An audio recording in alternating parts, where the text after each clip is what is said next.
big rivalry this weekend. Iowa State in Iowa City. That's Drake Toll, Locked On Big 12. Drake, the obvious thing on the line is that this is a rivalry game. But are there broader implications here? I talked earlier today. Keen inference. Nicely done, Spencer. Hot start. I was thinking about the Tennessee game earlier on today's show and saying, if Tennessee doesn't beat NC State, they're not going to make the playoff. Is something like that on the line here in Iowa State? No. What? No. Playoff implications are the least of the worries of these two teams right now, and I think that's not a bad thing, at least. Iowa State is not a playoff team, and I don't think Iowa is a playoff team either. That's not a bad thing necessarily, and I don't think that the precedent of this game is going to set whether or not these two believe they are playoff contenders. If you're Iowa State and you lose, we've got to kind of almost re-envision the playoff and where these teams sit, because you can still win the Big 12. You can still finish runner-up in the Big 12 and win 11 games and be a playoff contender. Right now, the focus for Iowa State is win the conference. The focus for anybody, Texas Tech, who just snuck past ACU, or even a team that lost this week like West Virginia, is, hey, if we win the Big 12, that all goes away and we still go to the playoff. Is that a conversation right now? No. Are there deeper implications? Yes, but the regular season itself is different than it was even last year, and Iowa State doesn't have to beat Iowa to overall be successful. I think for Iowa in this game, it'll be an actual test of their offense. They were Dr. Jekyll, Mr. Hyde in week one against a team who, if I said who it was, 99.99999% of my audience could not identify what city it's actually a part of. And guess what? I can't either. So 6-0 at the half, you think, oh, it's Fargo, maybe, right? That was Iowa State. Iowa State, North Dakota, that's Fargo, right? Illinois State's in Evansville? Oh, not good. Not good. You're right. Not good. Yeah. Not easy. Not an easy thing to do. Evansville could be right. Could very well be right. It might be wrong. I really don't know. The point is that when Iowa had only 6 points at the half, you thought, oh boy, here we go. Tim Lester didn't make a difference. It's the same old Iowa team. And then in the second half, they put up 34. And you're like, well, hey, I kind of recognize that version of Cade McNamara from his time at Michigan, leading them to Big Ten championships and college football playoff appearances. That's interesting. What do you make of the Hawkeyes' week one performance where they stunk in the first half and they were objectively great in the second half, the way you would hope they look against an opponent of that caliber? Yeah, honestly, Spencer, being the host of Locked On Big 12, I wouldn't have watched this game, but FanDuel exists, and I liked the Iowa team over this week. It was like 33, because I thought, hey, change offensive coordinator. The emphasis is there. You're going to have to score points, and they did score points in the second half. Cade McNamara looked like a quarterback. I don't need him to be like better than competent. He was a quarterback, and to have a running back like Caleb Johnson to score 2 touchdowns, I thought, hey, what if Iowa actually is okay on offense now? And if that's the case, we know the defense is going to be good. The problem to me is for Iowa this week, the Iowa State offense is really, really solid with Rocco Beck, the Busama, and we saw what Jalen Noel was able to do last week in the wide receiver game. They have a top 3 wide receiver room in the Big 12, which feels rare for Iowa State. We don't usually talk about their wide receiver game. They got probably a top 5-6 tight end in the conference too, and in the Big 12 at least. When it comes to facing Iowa, defense on defense, and after what Iowa State gave you holding North Dakota to 3 last week, we might see a good old-fashioned 13-7 ball game. And I still think Iowa State has the better offense than Iowa, and in a 13-7 game, you have a better chance of scoring 13 than the Hawkeyes do.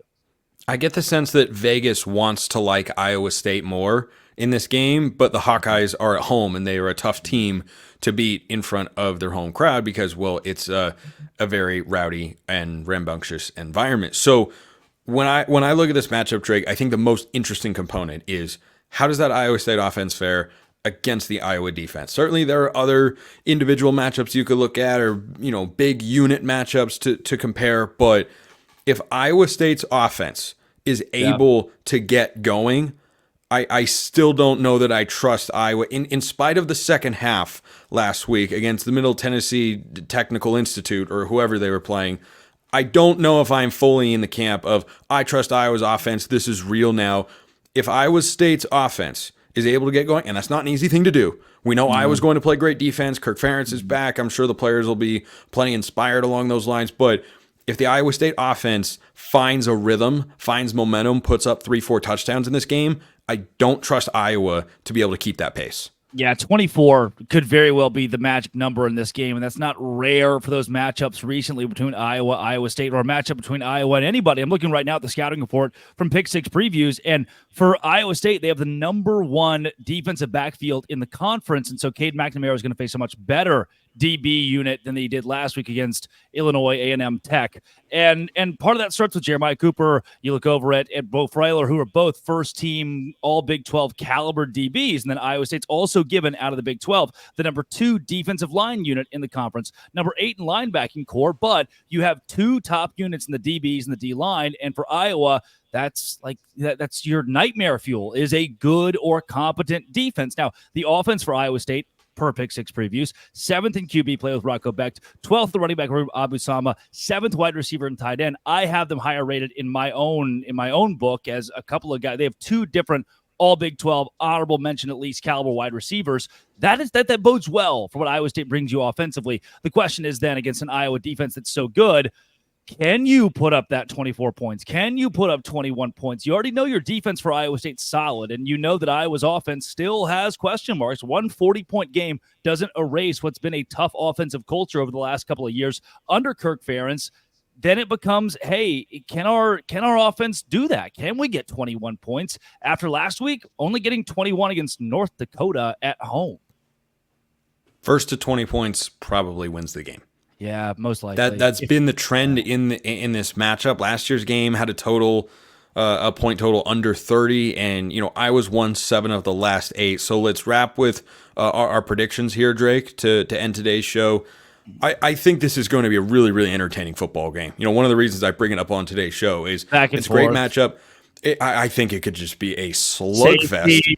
Safety after fundamental football, 0 penalties, as it was intended. Yeah, I mean, it could very well play out that way. Regardless, it's a rivalry. We don't get a lot of those early in the season in college football. We'll have a couple of next week out west, but I'm going Iowa in this game. This matchup has been favoring the Hawkeyes at home. I know they're a slight favorite because Iowa State has got a little bit more offensive firepower. I trust the Iowa defense to play well in front of that home crowd. I think the Iowa offense can do barely enough. Heck, the defense might even mess around and score. So I'll go Iowa 17, Iowa State 13. Yeah, I think you probably hit the nail on the head with the under here. I don't believe this game goes over. I don't know if I love that points. prediction now. Yeah, it's not going to be a fun one to watch. 28% chance for Iowa State to win per ESPN, and look, they've got a better chance of winning than 28%. Also, the reason I don't love the prediction that I just gave, and I'm thinking about going back on it, is I don't know if that many points are going to get scored. Yeah, well, and in a game like this, to me, truly 1 touchdown is the difference. You could score 1 touchdown and win the game. 3 field goals, 1 touchdown, and congrats. You're walking out of there with a win. And I'm sure this rivalry has a trophy that I wish I knew the name of. My favorite part of this in Kinnick Stadium, tickets, lowest price, $140. So people are going to be there. The Iowa crowd is going to be there. The atmosphere is going to be good because both of these teams feel as though they'll be conference contenders at the end of the year. And both of them should be based on their returning guys. If I got to go objective here, I'm the host of Locked On Big 12. I lose nothing by picking Iowa State. I still think Iowa has the slight edge in this one, and that's because the defense, the Hawkeyes, until they bend or break, I'm going to struggle to pick against them at home. I think Iowa probably takes this one in that 17-13, 17-14 range. And Iowa State's got a chance at the end, but the Iowa defense is just that good. I'm going to need Rocco Becht to grow up real fast, real quick, and become an elite quarterback. And I need Abu Sama to do more than 36 yards, which is what he did against North Dakota in a game where they scored 21. If Iowa State goes into Hawkeye Stadium and wins this football game and looks really good doing it, let me tell you, Big 12 title contender, Josh Pate's dreams could come true. That is Can I give you Soul. super quick? Yes, sorry, you can. Sorry. No, it's okay. We have time. If they win that game, they follow that up with Arkansas State, Houston, Baylor at home. Iowa State starts 5-0.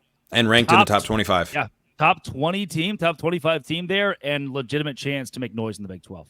I think more on the line for Iowa State than Iowa in this particular game relative to my season expectations for him. Now, that has been Drake Toll, Locked On Big 12. Appreciate it as always. Thanks. You're very, very welcome. Appreciate everyone listening. I will see you next time, and until then, hope you have a wonderful rest of your day.